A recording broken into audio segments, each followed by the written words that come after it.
Good morning, honored members of the Niagara Regional Chamber of Commerce. Thank you for having me here. My name is Lucas Arts. I am a former member of the Brock University School of Business. I now reside in Thorold, Ontario, and I really do care about the Niagara region. Why do I care about the Niagara region? Because I lived here for 5 years now, 4 in school and 1 out of. During my education, I took the time to explore the region and I fell in love with it. There are many interesting little places, like here's DeQ Falls. I'm sure you know about it. It's the prettiest little falls in all of the Niagara region, and it's just down the road from where I went to school. So what does the Niagara region have to offer to tourists? Now, there's the wine industry, which is renowned throughout the country, and people already show up for that. There's the beer. There's a lot of small microbreweries that are now coming up and really making a name for themselves in the area. The culture, there's the Shaw Theatre here, and there's brilliant little pubs in the area that not many people know about, but they are world famous. The history in this area, there's plenty of it. If you're a history buff like I am, I'm sure you know all about the War of 1812. This is Fort George, and I love it there. I actually applied for a job there once. I wanted the musket and the red coat and all that. And there's, of course, these natural wonder of the world here. That's one of the 7. And then one of my favorite things to look at in the fall time is the Niagara Escarpment. And it's a landscape that creates a lot of nature that is appealing to behold. Now, there's a lot of monetary potential in these little beautiful areas in the Niagara region. But what exactly is that monetary potential for the tourism industry? So just to look at a brief estimate, we know Niagara Falls is already known for its tourism, and Falls View Casino alone in 2012 grossed $590 million, and that's profit. So, and now I realize the gaming industry is different than just the tourism industry, but this is where people come to spend money.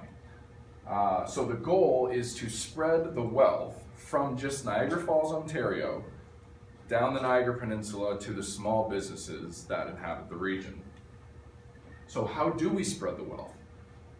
We inform the tourists about the rest of the Niagara region. They're already coming for the falls. We want them to move away from the falls. We want them to spend more time here. We want them to go to the highlighted businesses, and we want to encourage them to spend money on those businesses, the wineries, the breweries, the Shaw Festival. The music here is now picking up. There's a couple more venues in downtown St. Catharines. The Meridian Center now has been hosting some great musical acts, and there is the Performing Arts Theater down there now, put on by Brock University. So there's a concept that I now want to bring to light called the prosperity chain. This is going to explain why the entire region, and not just the tourism aspect of the Niagara area, will benefit from this idea. So foreign dollars is a term that I'm going to explain right now. It doesn't mean foreign currency. It doesn't mean coins from another country. What I'm defining it as for this presentation is dollars that have originated from anywhere other than the Niagara region. So say Toronto, for example, money that was made in Toronto being spent in the Niagara region. So by bringing in those foreign dollars that we desire so highly, small businesses associated with tourism will collect those dollars.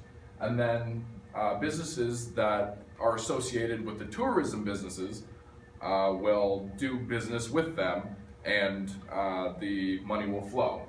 So for example, let's say Jackson Triggs will benefit from increased tourism, and they'll sell more wine. And more wine means they'll need more grapes to produce that wine, so they'll purchase more grapes from the farmers. More grapes means higher wear on the equipment, and then the higher wear on the equipment means that mechanics will have more business. So that flow of money will benefit the entire region, and we can bring these foreign dollars in, keep them, prosperity rises for the whole region. So, how do we invite these foreign dollars to come to the Niagara region? We market it through an advertising campaign.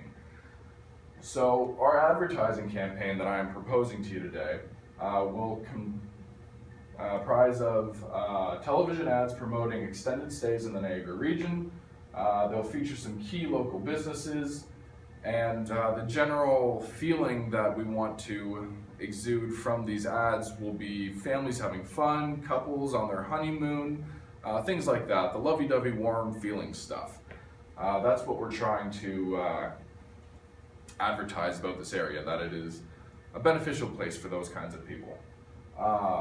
It will be similar to the marketing campaign done by Newfoundland and Labrador, how they said, you know, come explore, but instead of the adventurous side, we're gonna go with bond with your family or bond with your mate.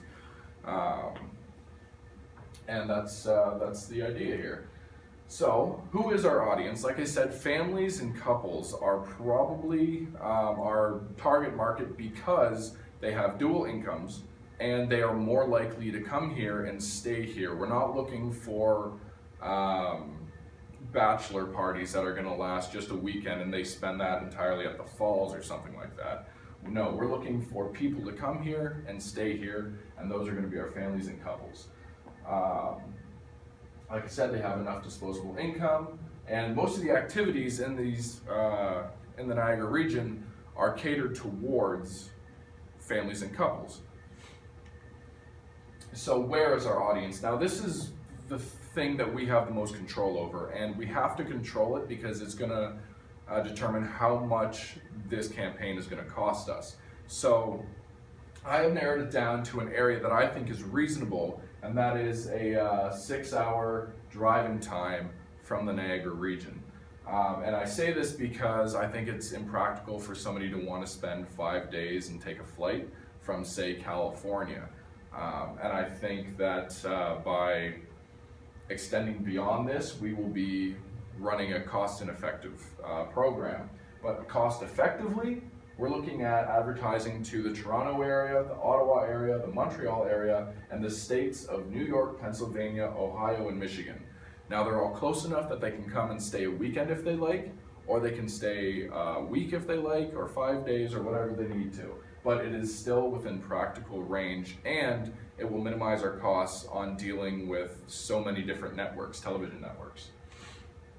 So, what I'm asking of the Chamber of Commerce today is that we work together. And with your help, we aim to bring businesses together in the region to form kind of a coalition to bring the funds together and to sign up and launch this campaign. Now, your help will be invaluable to us who want to launch this campaign because you guys have the knowledge of the Niagara economy. You know, you have been implanted into it for many, many years, and you know how things work. You know how the money flow works.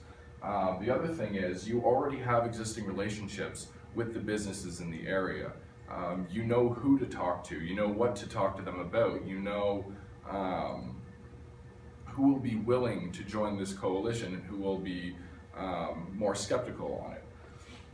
And also just the weight of your name carries a lot of value in my mind because just as a guy going to different businesses giving this presentation, I would feel a lot more comfortable with your support and the use of your name to say, listen, we already have the community, we're just pitching this idea within the community now. So your help would truly be invaluable. Thank you very much for your time and your consideration. I will answer any questions you have now, and that's that. Thank you very much.